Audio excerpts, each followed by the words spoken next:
በስመ አብ ወወልድ ወመንፈስ ቅዱስ አሐዱ አምላክ አሜን። በክርስቶስ ክርስቲያን፣ በወልድ ውሉድ፣ በመንፈስ ቅዱስ መንፈሳውያን የተባላችሁ የእግዚአብሔር ቤተሰቦች፣ የቅድስት ድንግል ማርያም የአስራት ያደራ የጥበቃ ልጆች፣ በወደደን ባፈቀረን በክርስቶስ ፍጹም ሰላምታ ሰላም እላችኋለሁ። የአምላካችን የእግዚአብሔር ስሙ የተመሰገነ ይሆንልን።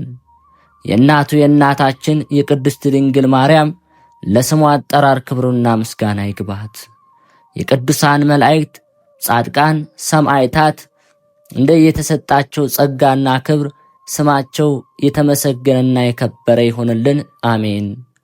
በሀገር ውስጥም በሀገር ውጭም ያላችሁ የማኅደር ሚዲያ ተከታታዮች የእግዚአብሔር ሰላምና ክብር ከሁላችሁ ጋር ይሁን። እነሆ በዚህ ቻናል ሁልጊዜ በየዕለቱ መርሃ ግብር ስለምንለቅ ገድል፣ ጸሎት፣ ድርሳንና ስንክሳር የምናቀርብበት ሲሆን ይህንን ገድል፣ ጸሎት፣ ድርሳን በእምነት ብትሰሙ ከዲያብሎስ እስራት የምትፈቱበት ከተለያዩ ርኩሳት መናፍስት የምትጠበቁበት ስለሆነ እስከ መጨረሻው ታደምጡ ዘንድ በቅዱሳን ስም እንጠይቃችኋለን። ለአገልግሎቱም ለመደገፍ ሁልጊዜ ላይክ፣ ሰብስክራይብ እንዲሁም ሐሳብ አስተያየታችሁን በኮሜንት በማስፈር መንፈሳዊ ኃላፊነታችሁን እንድትወጡ እንጠይቃለን። እንኳን ለእናታችን ለቅድስት ልደታ ለማርያም እንዲሁም ለሊቀ መላእክት ለቅዱስ ራጉኤል ወርሃዊ የመታሰቢያ በዓላቸው እንዲሁም በዚህች ዕለት ታስበው ለሚውሉ ቅዱሳን ዓመታዊና ወርሃዊ የመታሰቢያ በዓላቸው በሰላም አደረሳችሁ። ከዚህ በመቀጠል ስለ እናታችን ቅድስት ልደታ ለማርያም ይህንን እናሰማለን። በኦርቶዶክሳዊት ተዋሕዶ ቤተ ክርስቲያን ወር በገባ በአንድ የእመቤታችን የቅድስት ድንግል ማርያም የልደቷ ዕለት የሚታሰብበት ነው። ይህ ዕለት ቅዱስ ኤፍሬም በውዳሴ ማርያም የመመኪያችን ዘውድ የንጽሕናችን መሠረት ያላት ወላዲተ አምላክ ድንግል ማርያም የተወለደችበት ነው። ነቢየ እግዚአብሔር ኢሳይያስ ድንግል ትጸንሳለች ወንድ ልጅም ትወልዳለች ብሎ ትንቢት የተናገረላት ያቺ ድንግል በዚች ዕለት ተወለደች። ይህች ቀን ልበ አምላክ ክቡር ዳዊት የወርቅ ልብስ ተጎናጽፋ ንግሥቲቱ በቀኝ ትቆማለች ብሎ የተናገረላት ንግሥት የተገኘችባት ዕለት ናት። ቅዱስ ዮሐንስም በራእዩ ፀሐይን የተጎናጸፈች ጨረቃን የተጫማች 12 የከዋክብት አክሊል በራሷ ላይ ያላት ብሎ የመሰከረላት የብርሃን እናቱ ድንግል ማርያም የተወለደችባት ቀን ናት። የእርሷም ልደት እንደ እንግዳ ደራሽ እንደ ውሃ ፈሳሽ ድንገት የተከሰተ ሳይሆን አስቀድሞ በትንቢት በምሳሌና በራእይ የሰው ልጅ ድህነት በጉጉት ሲጠባበቁ ለነበሩ ቅዱሳን ሲገለጽ የነበረ ነው። የድንግል ማርያም ልደት በነቢያት አንደበት መሰረታቲሃ ውስተ አድባር ቅዱሳን፣ መሰረቶቿ በተቀደሱ ተራሮች ናቸው። እግዚአብሔር የዝማሬና የትንቢትን ጸጋ ያበዛለት ክቡር ዳዊት ስለ እመቤታችን ቅድስት ድንግል ማርያም ስርወ ልደት አስቀድሞ በመንፈስ ቅዱስ መነጽርነት ተገልጾለት መሰረታቲሃ ውስተ አድባረ ቅዱሳን፣ መሰረቶቿ በተቀደሱ ተራሮች ናቸው በማለት ትንቢት ተናግሯል። የተቀደሱ ተራሮች አለውም የእመቤታችን ስርወ ልደት ከቤተ መንግሥትና ከቤተ ክህነት ከሆኑት ከተቀደሱት ከኢያቄምና ከሐና የመሆኑን ነገር ሲያመለክት ነው። ይህንን ትንቢት እውነተኛውን የእመቤታችን የትውልድ ሐረግ አስማምታ ቤተ ክርስቲያን የእመቤታችን ማርያም ትውልዷ በአባቷ በኩል ከንጉሡ ዳዊት ወገን ነው፣ በእናቷም በኩል ከካህኑ ከአሮን ወገን ነው። የአባቷ ስም ኢያቄም የእናቷ ስም ሐና ነው ብላ ታስተምራለች። ከእሴ ስር በትር ትወጣለች፣ አበባም ከእርሷ ይወጣል። ቁጥሩ ከአበይት ነቢያት ወገን የሆነው ነቢዩ ኢሳይያስም ጥበብንና እውቀትን በሚገልጽ ስለሚመጣው ነገር ትንቢትን በሚያናግር በመንፈስ ቅዱስ ተመርቶ የእመቤታችን ቅድስት ድንግል ማርያም ልደት ከነገደ እሴይ እንደሚሆንና እርሷም ጽጌ አበባ የተባለ አካላዊ ቃል ክርስቶስን በሕቱም ድንግልና እንደምትወልድ ተገልጾለት ከእሴይ ስር በትር ትወጣለች፣ አበባም ከእርሷ ይወጣል በማለት ታላቅ ትንቢትን ተናግሮ ነበር። ይህች በትርም ከእሴይ ስር የተገኘችው በዚች ዕለት ነውና ልደቷን በታላቅ ድምቀት እናከብራለን። ይህንን መሠረት በማድረግ ሊቁ ቅዱስ ኤፍሬም መልካሟ ርግብ ማርያም ሆይ ደስ ይበልሽ፣ ከእሴይ ስር የተገኘሽ መዓዛሽ ያማረ አበባ አንቺ ነሽ። ይህን በማለት በውዳሴ አመስግኗታል። በአባቶችሽ ፈንታ ልጆች ተወለዱልሽ የተባለልን የአባቶቻችን ልጆች እኛም እንዲሁ እያልን እናመሰግናታለን። ንኤ እምሊባኖስ መርዓት ንኤ እምሊባኖስ፣ ሙሽራዬ ሆይ ከሊባኖስ ከኔ ጋራ ነይ። በኦርቶዶክሳዊት ተዋሕዶ ቤተ ክርስቲያን መጻሕፍት መሠረት የእመቤታችን የትውልድ ስፍራ ሊባኖስ የተባለው ተራራማ ሀገር ነው። በሊባኖስ ስለመሆኑ አስቀድሞ ጠቢቡ ሰለሞን ንኢም ሊባኖስ መርዓት ንኢም ሊባኖስ፣ ሙሽራዬ ሆይ ከሊባኖስ ከኔ ጋራ ነይ፣ ከሊባኖስ ከኔ ጋራ ነይ፣ ከአማና ራስ ከሳኔር ከኤርሞን ራስ ከአንበሶች መኖሪያ ከነብሮች ተራራ ተመልከች በማለት ተናግሮ ነበር። የዚህ ትንቢት ምስጢርም የእመቤታችን መካነ ልደት የሊባኖስ ተራራ ስለመሆኑ የሚያጠይቅ እንደሆነ ምስክርነታቸው የቤተ ክርስቲያን ሊቃውንት ያስረዳሉ። ትንቢቱን ሲፈጸም ቅድስት ድንግል ማርያም ግንቦት 1 ቀን በ15 ዓመት ዓለም ቅድመ ልደተ ክርስቶስ በሊባኖስ ተራራ ትወልዳለች። ኢትዮጵያዊ ቄርሎስ የተባለው የነገረ ማርያም ሊቅ አባ ጊዮርጊስ ዘጋስጫ እመቤታችን በሊባኖስ እንደምትወለድ አስቀድሞ ሰለሞን የተናገረውን ቃልም መፈጸሙን ሲገልጽ የአናብስት ልጅ አልኩሽ፣ ሰለሞን እንዲህ ሲል እንደተናገረ ሙሽራዬት ሆይ ከሊባኖስ ተራራ ነይ፣ ከአንበሶች ጉድጓድ ወጥተሽ ነይ። ከምርጥ ነገድነት የተነሳ ከሚመካ ወገን የመወለድሽ ዜና እጅግ ግሩም ነው በማለት አመስጥሮታል። እመቤታችን በሊባኖስ ተራራ እንደምትወለድ ምክንያት የሆነው በማኅፀን ሳለች የ40 ልጅ ዓይን በማብራቷና ሳሚናስ የሚባለውን የጦሊቅን ልጅ ከሞት በማስነሳቷ አይሁድ በቅናት ተነሳስተውባቸው ስለነበር ሐናና ኢያቄም ወደ ሊባኖስ ተራራ እንዲሄዱ ታላቁ መልአክ ቅዱስ ገብርኤልም ለኢያቄም ተገልጾ ስለነገራቸው እንደሆነ የቅድስት ቤተ ክርስቲያን መጻሕፍት ያስረዳሉ። የድንግል ማርያም ልደት በራእይና በምሳሌ። ከትንቢቱ በተጨማሪም የእመቤታችን ቅድስት ድንግል ማርያም ልደት በራእይና በምሳሌው አስቀድሞ የተገለጸ ነው። ከእነዚህም መካከል ከእርሷ 7 ትውልድ አስቀድሞ ለነበሩት ደጋግ ሰዎች እንዲሁም ለእናትና ለአባቷ የተገለጹት ምሳሌዎች በቅዱሳት መጻሕፍት በሰፊው ሰፍረው ይገኛሉ። 7ተኛይቱ እንቦሳ ጨረቃን ስትወልድ፣ ጨረቃም ደግሞ ፀሐይን ስትወልድ አየው ቴክታ። በቅድስና የሚኖሩ ነገር ግን መካን የነበሩት ቴክታና ጴጥርቃ ነጭ እንቦሳ ከበረታቸው ስትወጣ እንቦሳይቱ እንቦሳ እየወለደች እስከ 6 ስትደርስ፣ 6ተኛይቱ ጨረቃን ጨረቃዋም ፀሐይን ስትወልድ አይተው በሀገራችሁ መፈክረ ሕልም ፈቺ ሊቅ አለና ሄደው ነገሩት። ሲገለጽ የነበረ ነው። የድንግል ማርያም ልደት በነቢያት አንደበት። መሰረታቲሃ ውስተ አድባር ቅዱሳን፣ መሰረቶቿ በተቀደሱ ተራሮች ናቸው። የተሳብኩትን አገኘው የተመኘሁትን አገኘው ሲሉ ሄኤሜን አሏት። ሄኤሜን ዴርዴን፣ ዴርዴ ቶናን፣ ቶና ሲካርን፣ ሲካር ሄርሜላን፣ ሄርሜላ ሐናን ወለደች።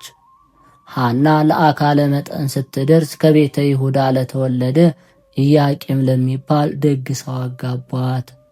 ከኢያቄምና ከሐናም በጨረቃ የተመሰለች ድንግል ማርያም ተወለደች። ጻዕዳ ርግብ 7 ሰማያትን ሰንጥቃ መጥታ በማኅፀኔ ስታድር አየሁ። ቅድስት ሐና።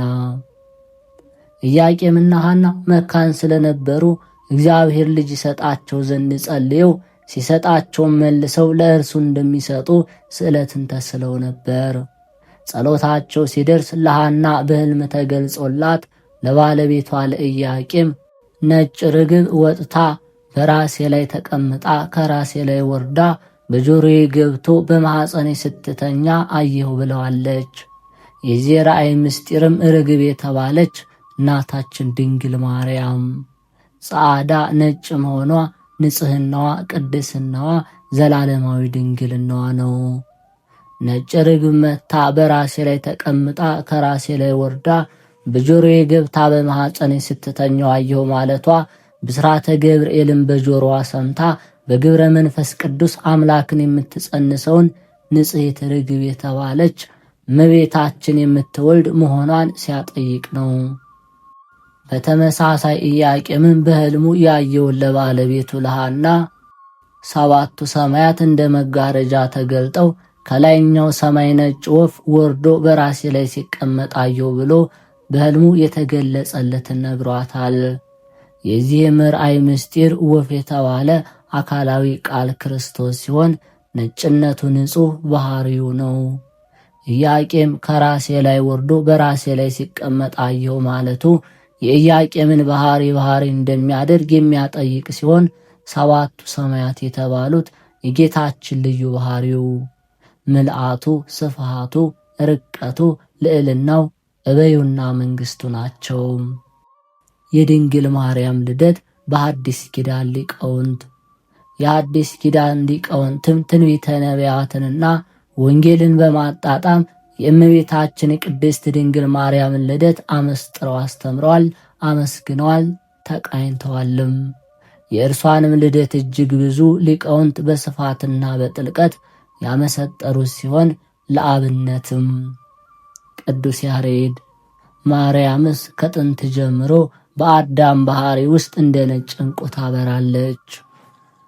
ይህ ኢትዮጵያዊ ሊቅ ቅዱስ ያሬድ ስለ እመቤታችን ልደት ከጥንት ጀምሮ በአዳም ባህሪ ውስጥ እንደ ነጭ ዕንቁ ታበራለች በማለት እርሷ በደፈረሰው ዓለም በንጽሕና በቅድስና በድንግልና ስታበራ እንደነበር ኋላም የዓለም ብርሃን የሆነውን ኢየሱስ ክርስቶስን መውለዷን አመስጥሮ ተናግሯል።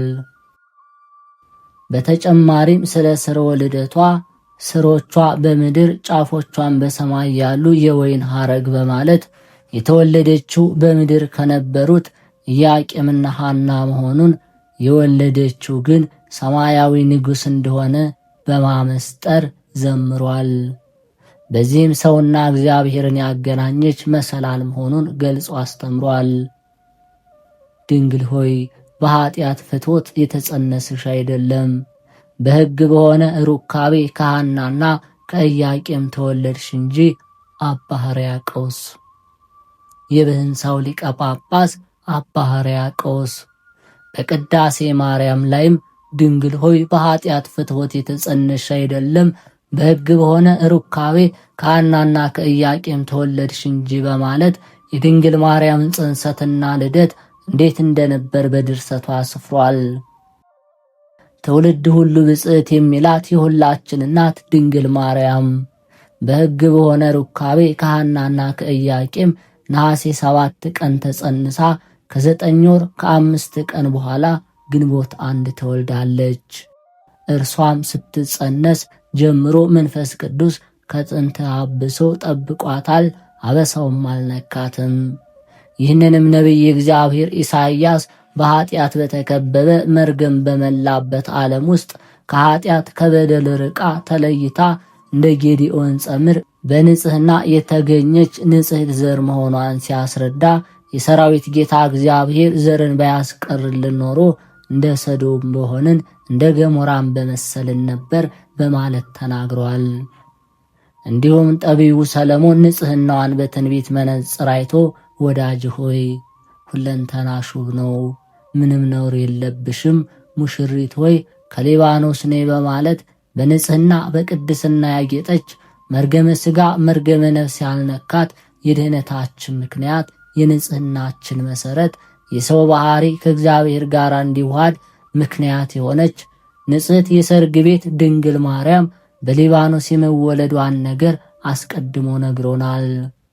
ይህች ዕለት ትልቅ ሕንፃ የታነጸባት ፍጡር የፈጣሪ ማደሪያ ለመሆን የተዘጋጀባት ዕለት ናት።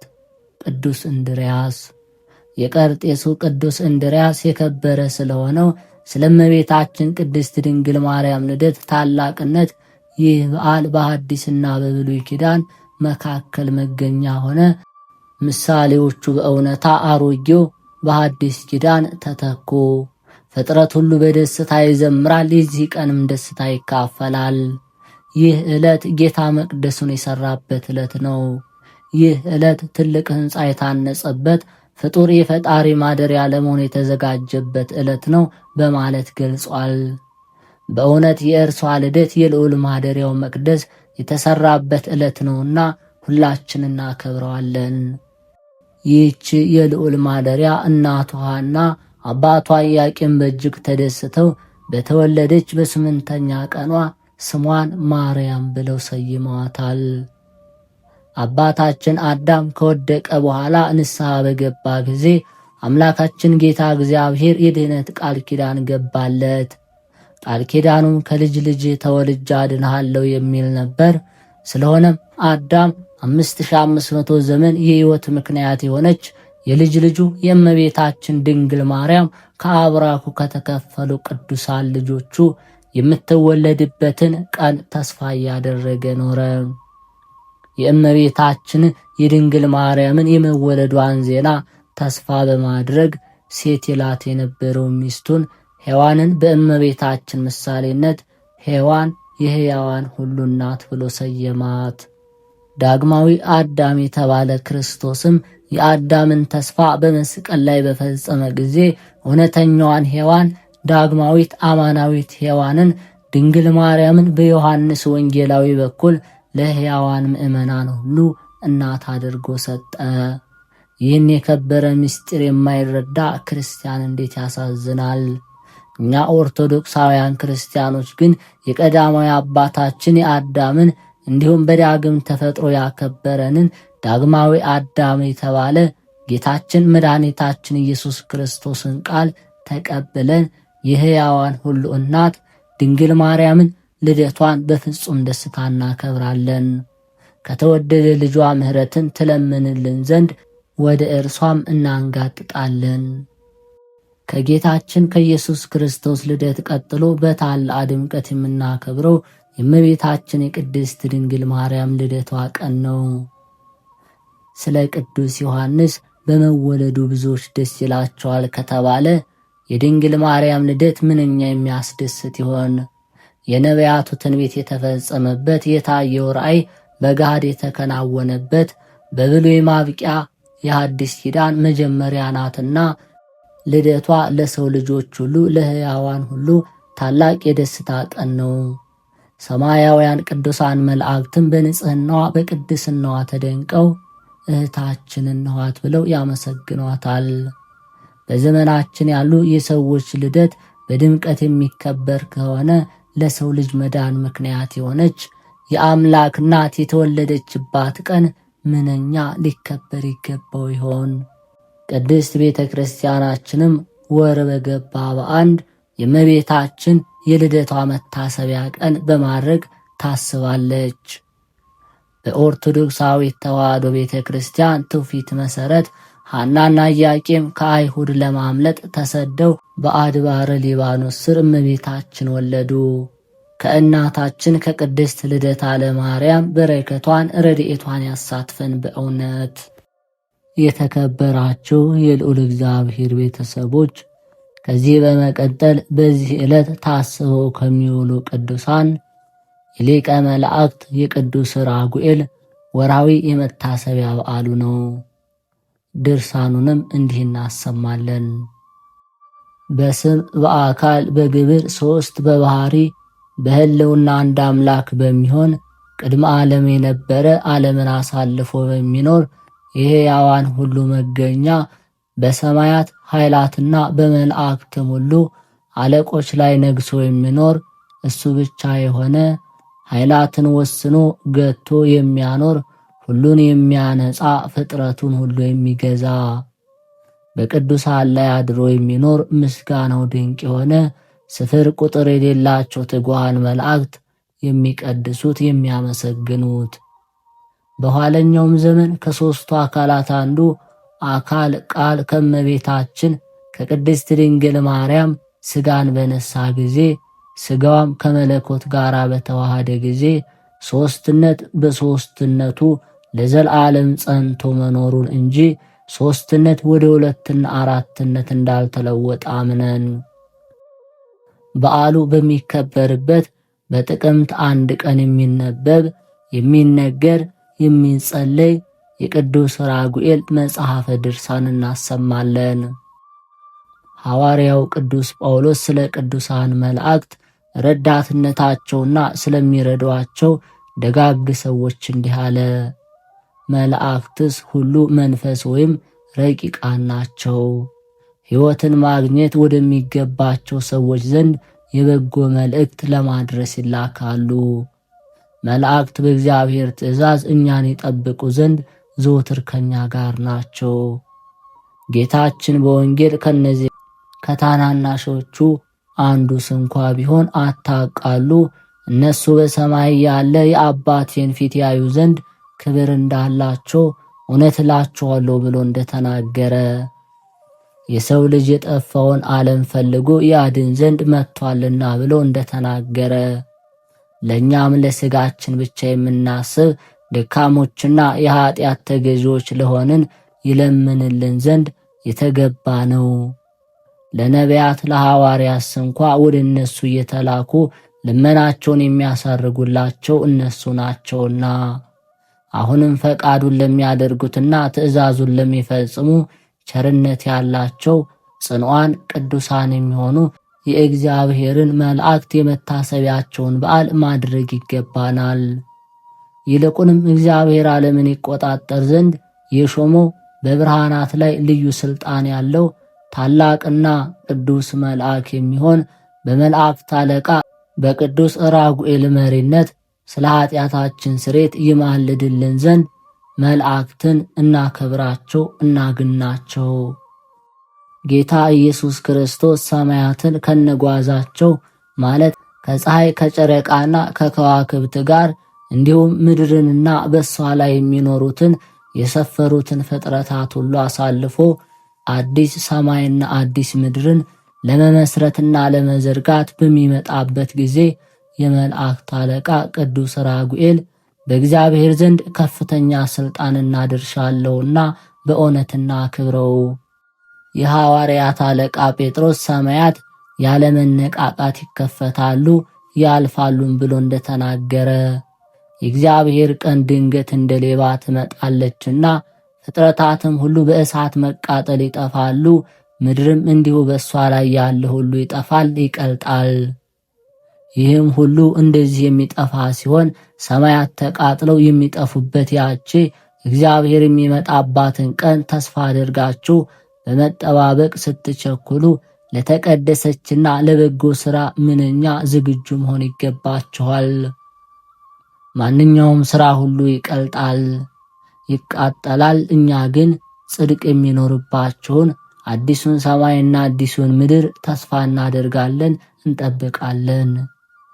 ሐዋርያው ጳውሎስ ስለ ዓለም ሕልፈት ደግሞ ተናገረ እንዲህ ሲል፣ ምድር ትነዋወጣለች፣ ዳሩ ግን ምድር ብቻ አይደለም ሰማይም ትነዋወጣለች እንጂ። ዳግመኛም የማያልፈውን የማይናወጸውን በመተካት የሚያልፉትን የሚነዋወጹትን ያሳልፍ ዘንድ ኃይሉን ያሳያል፣ እነሱ ኃላፊያን ናቸውና ብሎ እንደተናገረ ስለሆነም እኛ የማያልፈውን መንግሥት እንወርሳለን። ጌታችን በሚመጣበት ጊዜ ዛሬ በዚህ የሚታየው ዓለም በውስጡም ያለ ሁሉ ብርሃናትም ጭምር አይኖሩም፣ ያልፋሉ። ነቢዩ ዕዝራ ያች የፍርድ ቀን እንደዚህ ናት ብሎ እንደተናገረ በዚያች በፍርድ ቀን ፀሐይ ወይም ጨረቃ፣ ኮከብ ወይም ደመና፣ መብረቅ ወይም ነጎድጓድ፣ ነፋስ ወይም አውሎ ነፋስ፣ ውሃ ወይም እሳት፣ ሰማይ ወይም መሬት፣ ብርሃን ወይም ጨለማ፣ መዓልት ወይም ሌሊት፣ ክረምት ወይም በጋ፣ አዝመራ ወይም ቁር፣ በረድ ወይም ውርጭ፣ ጉም፣ ዝናብና ጠል፣ ማታ ወይም ጠዋት፣ ሁሉም ተዘጋጅቶ የሚጠብቀውን ዋጋ ይመለከት ዘንድ ከእግዚአብሔር የጌትነቱ ብርሃነ መብረቅ በስተቀር በዚያ ጊዜ ብርሃን ወይም መብራት፣ የብርሃን ውጋጋም ሁሉ የለም። ከዚህ በኋላ ዘለዓለማዊ የሆነ ታላቅ ፍርድ በሚሰጥበት ሰባተኛይቱ የቀጠሮ ዕለት በመላእክት ዘንድ ታላቅ ኃይል ይሰጣል። የቀድሞ ሰማይ ያልፋል፣ ይወገዳል፣ አዲሱ ሰማይ ይተካል። በሁሉ ቦታ ሌሎች የሰማይ ኃይላት በእጥፍ ድርብ ያበራሉ ለዘላለሙ። ስፍር ቁጥር በሌላቸው ከብዙ ሰንበታት በኋላ በአዲሱ ዓለም በጎነትና ጽድቅ ይሰፍናሉ። በዚያም ኃጢአት እጇን ታገባ ዘንድ አትደፋፈርም ለዘላለሙ። ጌታችንም ስለ ዳግም ምጽአቱ በወንጌል ሲናገር ከዚያ ዘመን መከራ ሁሉ በኋላ ፀሐይ ይጨልማል፣ ጨረቃም ብርሃኑን አይሰጥም፣ ደም ይሆናል እንጂ ከዋክብት ከሰማይ ይወድቃሉ፣ ይረግፋሉ፣ የሰማይ ኃይላትም ይነዋወጻሉ። በዚያን ጊዜም የሰው ልጅ ምልክት በሰማይ ላይ ተገልጾ ይታያል። በዚያን ጊዜ የምድር አሕዛብ ሁሉ ያለቅሳሉ፣ ዋይ ዋይ ይላሉ። የሰው ልጅንም በብዙ የጌትነት ምስጋና በታላቅ ኃይልና በሚያስደነግጥ በሚያስፈራ ግርማ በሰማይ ደመና ሲመጣ ያዩታል። መላእክቶችም ከታላቅ የመለከት ድምፅ ጋር ይልካቸዋል። ለእርሱ የተመረጡትንም ወገኖችን ሁሉ ከጽንፍ እስከ ጽንፍ በአራቱም ማዕዘን ዓለም ያሉትን ይሰበስባሉ። ይህ ሁሉ የዓለም መለወጥና የብርሃናትን መጥፋት የሚከናወነው በሊቀ መላእክት ቅዱስ ራጉኤል እጅ ነው። በውስጣቸው ጽድቅ የሚነግስባቸው አዲስ ሰማይና አዲስ ምድርን ለመተካት ዓለምን የመለወጥና ብርሃናትን ለመቀየር ሥልጣን የተሰጠው ከሊቀ መላእክት አንዱ ቅዱስ ራጉኤል ነው ሲል ነቢዩ ሄኖክ ተናግሯልና። እናንተ ታናሹም ታላቁም ሁላችሁ የቤተ ክርስቲያን ልጆች ሆይ በየወሩ መባቻ ቀን የሚከበረውን የመላእክት አለቃ የራጉኤልን በዓል እግዚአብሔር ከሰጣችሁ ሀብት ለነዳያንና ለችግረኞች በመመጽወት አክብሩ። የመላእክት አለቃ ቅዱስ ራጉኤል በአማላጅነቱ በጸሎቱ ከርኩሳን አጋንንት ተንኮልና ከሰይጣን ወጥመድ ያድነን። ከርኩሳት ወጥመድ ያድናችሁ ዘንድ ከምትበሉት ምግብ እየቀነሳችሁ በቅዱስ ራጉኤል ስም የተራቡትን አጥግቧቸው። እሱ በፈጣሪው ፊት እየሰገደ በየጊዜውና በየሰዓቱ ለሰው ልጅ ምሕረትን ይለምናልና መሥዋዕትንና የቅዱሳን ሁሉ ጸሎት በማሳረግ በመላእክት ጌታ ዙፋን ፊት በመዓልትና በሌሊት ይቆማልና። ሱራፌልና ኪሩቤል የመላእክት አለቆች የሰማይ ኃይላትም ሁሉ ስለ ሰውና ስለ እንስሳት በጠቅላላው ፍጥረት ሁሉ ጊዜ ጠዋትና ማታ ይለምናሉ። ይልቁንም ኃጥአን ይቅርታን እስኪደረግላቸው እየሰገዱ ከእግዚአብሔር ዘንድ ምሕረት ይለምናሉ። ትጉሃን ቅዱሳን ከሚሆኑ መላእክት አንዱ የሆነ የእግዚአብሔር የኃይሉ መገለጫ የሆነ ራጉኤል ያለ ማጓደልና ያለ አርምሞ ይማልዳል፣ ይለምናል። እሱ ትጉህና ዕረፍት የሌለው ስለሆነ ከአንደበቱ ሁል ጊዜ ምስጋና አይቋረጥም። ይልቁንም አቤቱ አንተ ይቅርታና ምሕረትን ወዳጅ ነህና በአርአያና በምሳሌ የፈጠርከውን ፍጥረትን ይቅር በል እንጂ አታጥፈው በማለት አጥብቆ ይማልዳል።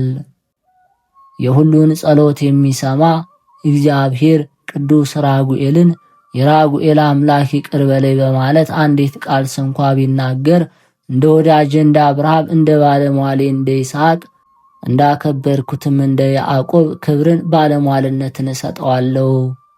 በራሱ ላይም አክሊልን አቀዳጀዋለሁ፣ ረጅም ዘመናት ሰፊ ወራት እለግሰዋለሁ ሲል የዘላለም ቃል ኪዳን ይገባለታል። እኛም ትጉሃን ከሚሆኑ ቅዱሳን መላእክት አንዱ የሆነ የሊቀ መላእክት ራጉኤል በዓሉን በሚከበርበት በዛሬቱ ዕለት አምላካችን እግዚአብሔር ፈቃዱ ሆኖ ጸሎታችን ይቀበል ዘንድ ቀርበን እንለምነው።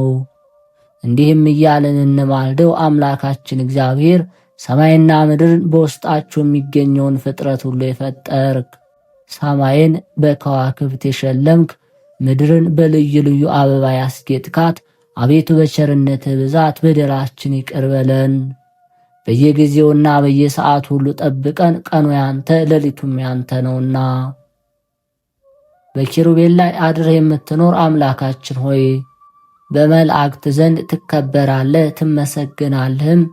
በጊዜው ጊዜ ምግባቸውን አንተ ስለምትሰጣቸው የፍጥረት ሁሉ ዓይን አንተን ተስፋ ያደርጋል። ለእንስሳ ሳርን ለሰው ልጅም ልምላሜውን የምታበቅልለት አንተ ነህና።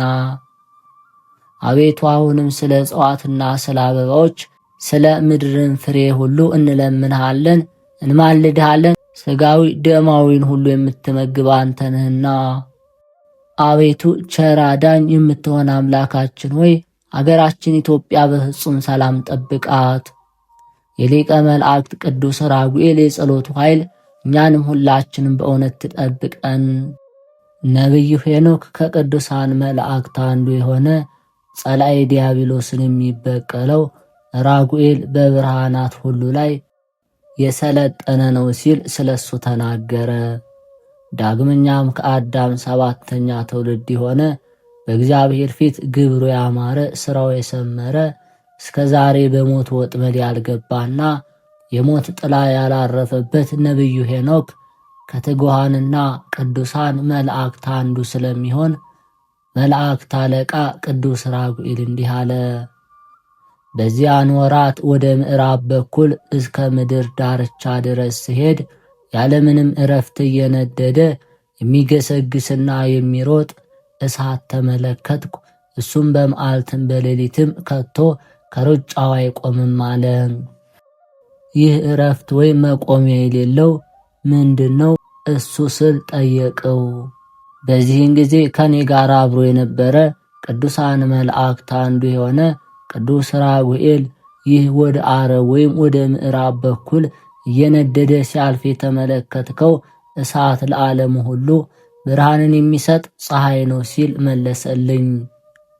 ከዚህም ወደ ሌላ ቦታ ሄድኩና በቀንና በሌሊት የሚንቦገቦግና የሚንቀለቀል የእሳት ተራራ ሳየኝ አለ ሄኖክ ነቢይ።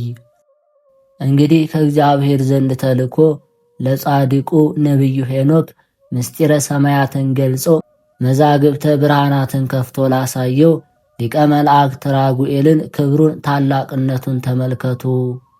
በመዓልትና በሌሊት ያለማቋረጥና ያለማረፍ እየነደደ የሚሮጠውን የሚገሰገሰውን እሳት አይቶ ይህ የምመለከተው የእሳት ሩጫ ምንድነው ብሎ በጠየቀ ጊዜ ይህም እየነደደ ወደ ምዕራብ የሚያልፈው እሳት በዓለም ሁሉ የሚያበራ ብርሃን ነው ብሎ ያስረዳውን ክብሩን ታላቅነቱን እዩ።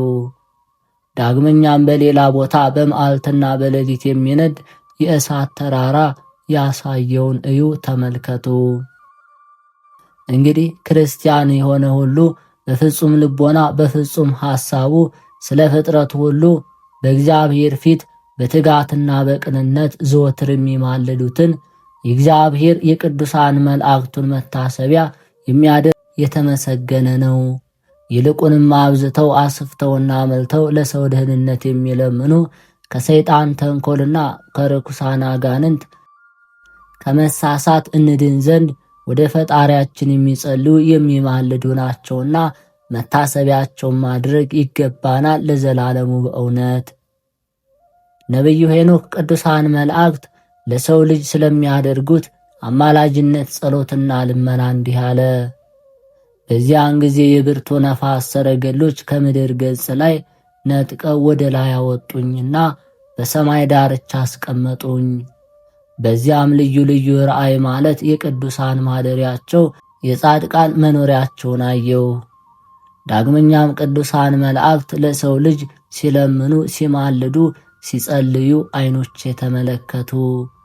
በዚያም ማደሪያቸው ከንጹሐን መላእክት ጋራ መኖሪያቸውም ከቅዱሳን ጋራ መሆኑን በዓይኖቼ አይቼ ተመልክቼ አረጋገጥሁ። ስለ ሰው ልጅ ይለምናሉ፣ ይማልዳሉ፣ ይጸልያሉ። ጽድቅ እንደ ጎርፍ በፊታቸው ይጎርፋል፣ ይቅርታም በምድር ላይ እንደሚወርድ ጠል ይንጠባጠባል። እንግዲህ በመካከላቸው እንዲህ ይሆናል እስከ ዘላለሙ። እነሆ እግዚአብሔር ከተመረጡ ወዳጆቹ ጋር በትክክል የመኖር ሥልጣን እስኪኖራቸው ድረስ የሰው ልጆች ጻድቃንን በቅዱሳን መላእክቶቹ እጅ ጠብቃቸዋል። ነቢዩ ሄኖክ ስለ ክርስቶስ ስለ ራሱና ስለ ሌሎችም ከክርስቶስ ጋር ስለሚኖሩ ጻድቃን ሁሉ እንደተናገረ እግዚአብሔር የመረጣቸው ከክርስቶስ ጋር ይኖሩ ዘንድ በእውነት ሕሩይ የተባለ ጌታችን ኢየሱስ ክርስቶስ ነው። በዚያም ቦታ የጽድቅና የሃይማኖት ጌታ ዓይኖቼ ተመለከቱ። በሱም ዘንድ ጽድቅ አለ፣ ስፍር ቁጥር የሌላቸው የተመረጡ ጻድቃን በፊቱ ይኖራሉ ለዘላለሙ በእውነት። ዳግመኛም ነቢዩ ሄኖክ እንዲህ ሲል ከእግዚአብሔር የጌትነት ዙፋኑ ስር አንድ ቤት አየው። ጻድቃን ሁሉ በሙሉ እንደ እሳት ብርሃን በፊቱ ያበራሉ፣ ያንጸባርቃሉ። አፋቸው በበረከት የተመላ ነው። በከንፈሮቻቸውም የእግዚአብሔርን ስም ያመሰግናሉ። ጽድቅ በፊቱ ያልፋል፣ ቅን ፍርድ በአደባባዩ ዙሪያ የተመላ ነው። በዚያ አድር ወይም እኖር ዘንድ ወደድሁ። ያም ቤት ማደሪያዬ ወይም መኖሪያ ይሆን ዘንድ ሰውነቴ ፈጽሞ ወደደችው።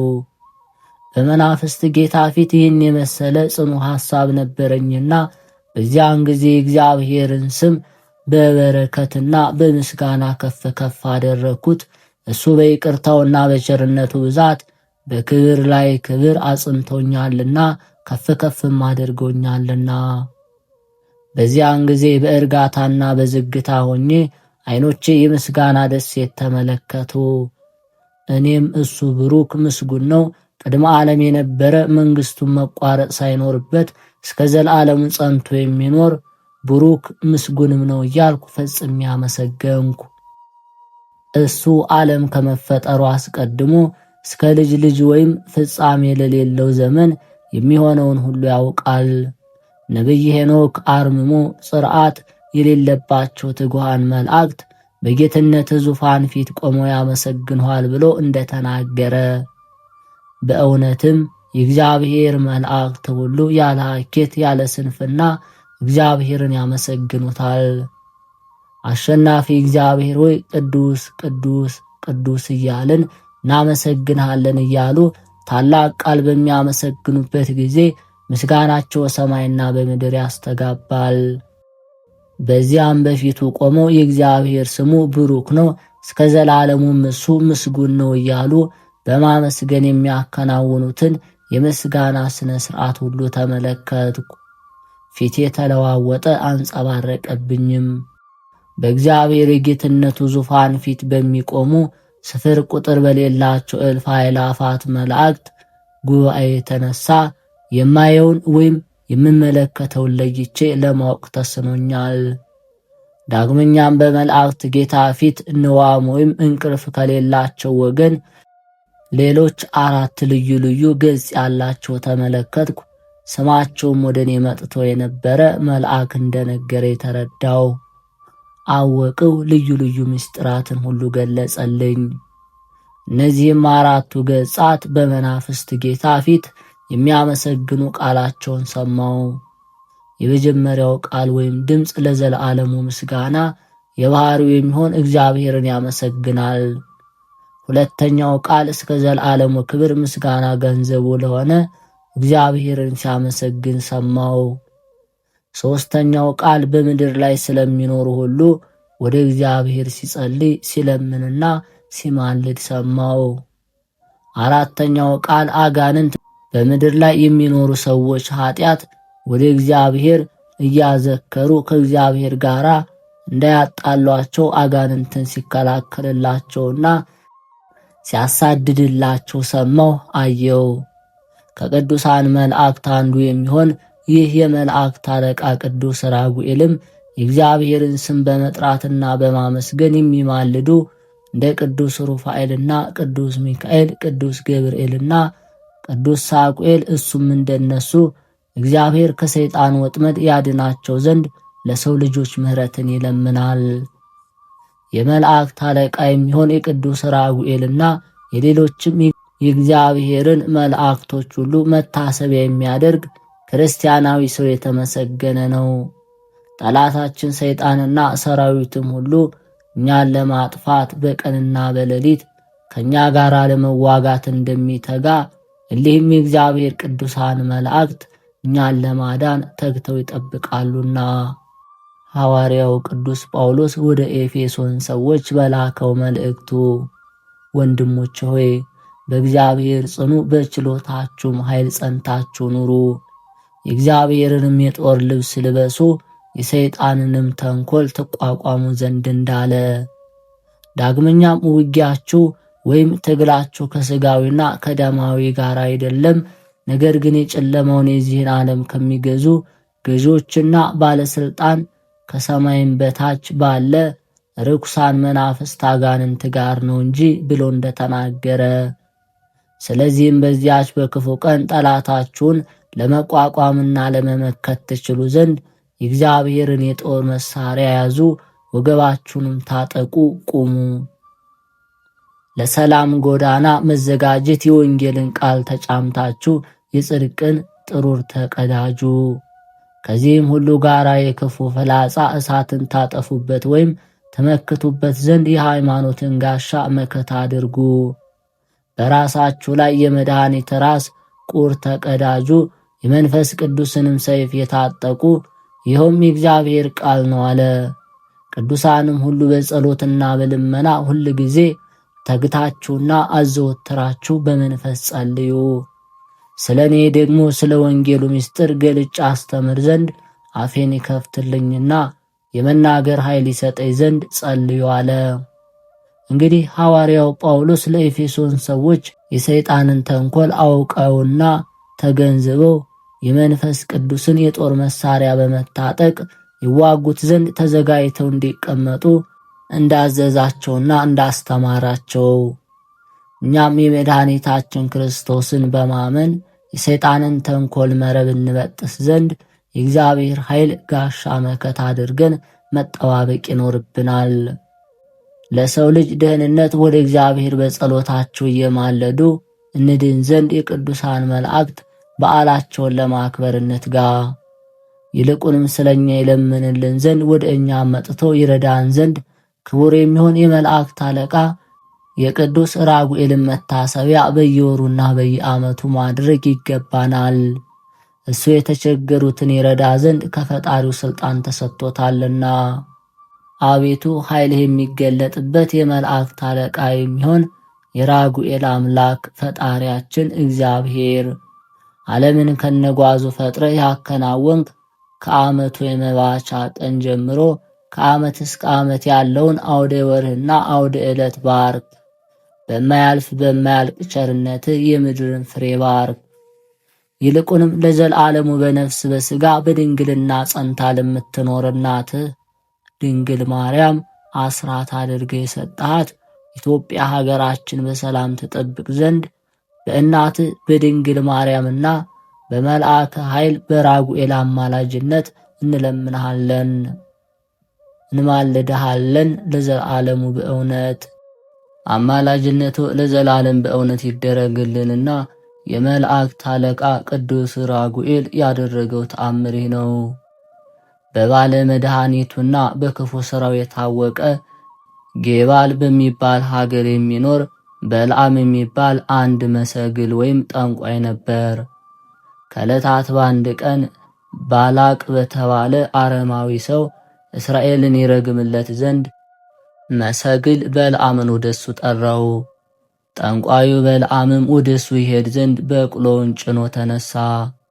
ከዚያም ጎዳናውን ሲሄድ የመላእክት አለቃ ቅዱስ ራጉኤል በጎበዛ አምሳል የብርሃን ልብስ ተጎናጽፎ በእጁ የእሳት ሰይፍ ይዞ በመንገድ ተገናኘው። ነገር ግን ከበቅሎይቱ በስተቀር ይህ መልአክ ለበልዓም አልተገለጸለትም ነበር። ከዚያም የበልዓም በቅሎ መሄድ እምቢ አለች። ራጉኤል መልአክ በሰይፍ አስፈራርቷታልና። እሱም በበትር 3 ጊዜ ደበደባት።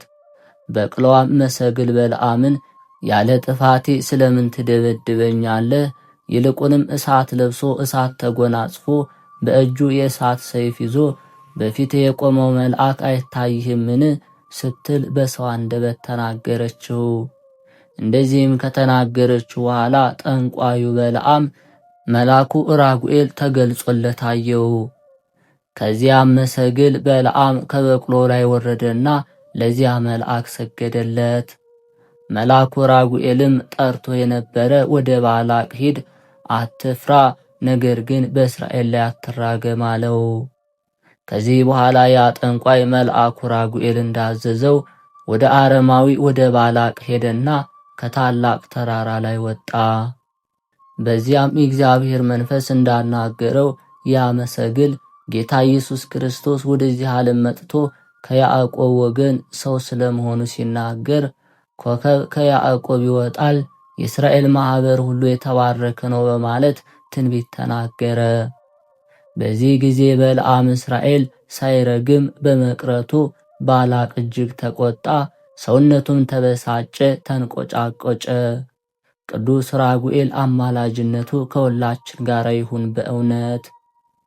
ዳግመኛም ቅዱስ ራጉኤል ያደረገው ተአምር በንጉሡ በሄሮድስ ዘመን ጌታችን ኢየሱስ ክርስቶስ ከቅድስት ድንግል ማርያም በቤተልሔም በተወለደ ጊዜ አስቀድሞ በለዓም በመሠዊያው መካከል ሆኖ ኮከብ ከያዕቆብ ይወጣል ብሎ ትንቢት እንደተናገረው በመልአኩ ገብርኤል እጅ ለምስራቃውያን ነገሥታት ለሰባ ሰገል ኮከብ ተገለጸላቸው። ከዚያም ነገሥታቶቹ ሰባ ሰገል ከሰራዊቶቻቸው ጋር ለመሄድ በተነሱ ጊዜ ይህ ኮከብ ከምስራቅ ሀገር እሊህን ነገሥታት እየመራ ኢየሩሳሌም ከንጉሡ ከሄሮድስ ቤተ መንግሥት አደረሳቸው። ያን ጊዜ ሄሮድስ ዘመነ መንግሥት ነበርና ከንጉሡ ሄሮድስ ከተማ በደረሱ ጊዜ ይህ ኮከብ ከነሱ ተሰወረ። ወደ ንጉሡ ሄሮድስን በገቡ ጊዜ የተደረገውን ሁሉ ከመጀመሪያው እስከ መጨረሻው ለንጉሡ ነገሩት። ንጉሡም የነገሩትን ሁሉ በጥንቃቄ ከሰማ በኋላ እንዲህ እናንተ ሄዳችሁ ፈልጋችሁ ለተወለደው ሕፃን ስገዱለት፣ ሕፃኑ ያለበትን ቦታ ባገኛችሁትም ጊዜ እኔም ደግሞ ሄጄ ሰግድለት ዘንድ ተመልሳችሁ ንገሩኝ አላቸው።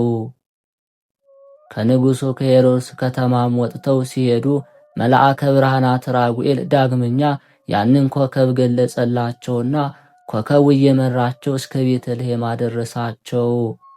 የተወለደውንም ሕፃን አገኙትና ሰገዱለት። ወርቅ፣ ከርቤ፣ ዕጣን፣ እጅ መንሻ ቀረቡለት። ከሰገዱለትም በኋላ መልአከ ብርሃናት ራጉኤል በሌላ መንገድ ወደ ሀገራቸው እንዲሄዱ እንጂ ተመልሰው ወደ ሄሮድስ እንዳይሄዱ በሕልም ተገልጾ ነገራቸው። ከዚያም በመልአከ ብርሃናት ራጉኤል አመልካችነት ወደ ሀገራቸው ተመልሰው ሄዱ። አማላጅነቱ ለዘላለም ለሁላችን በእውነት ይደረግልን በእውነት። ጥቅምት 1 የዕለቱ ስንክሳር። አንድ አምላክ በሚሆን በአብ በወልድ በመንፈስ ቅዱስ ስም በተባረከ ጥቅምት ወር የቀኑ ሰዓት 11 ነው። ከዚህ በኋላ ይቀንሳል። በዚች ቀን በጥቅምት 1 ቅድስት አንስጣስያ በሰማዕትነት አረፈች። ይህችም ቅድስት መስተጋድልት ከሮሜ ሀገር ናት። ወላጆቿም ክርስቲያኖች ናቸው። ጠቃሚ የሆነ ትምህርትንም በማስተማር ክብር ባለው በመልካም ሥርዓት አሳደጓት።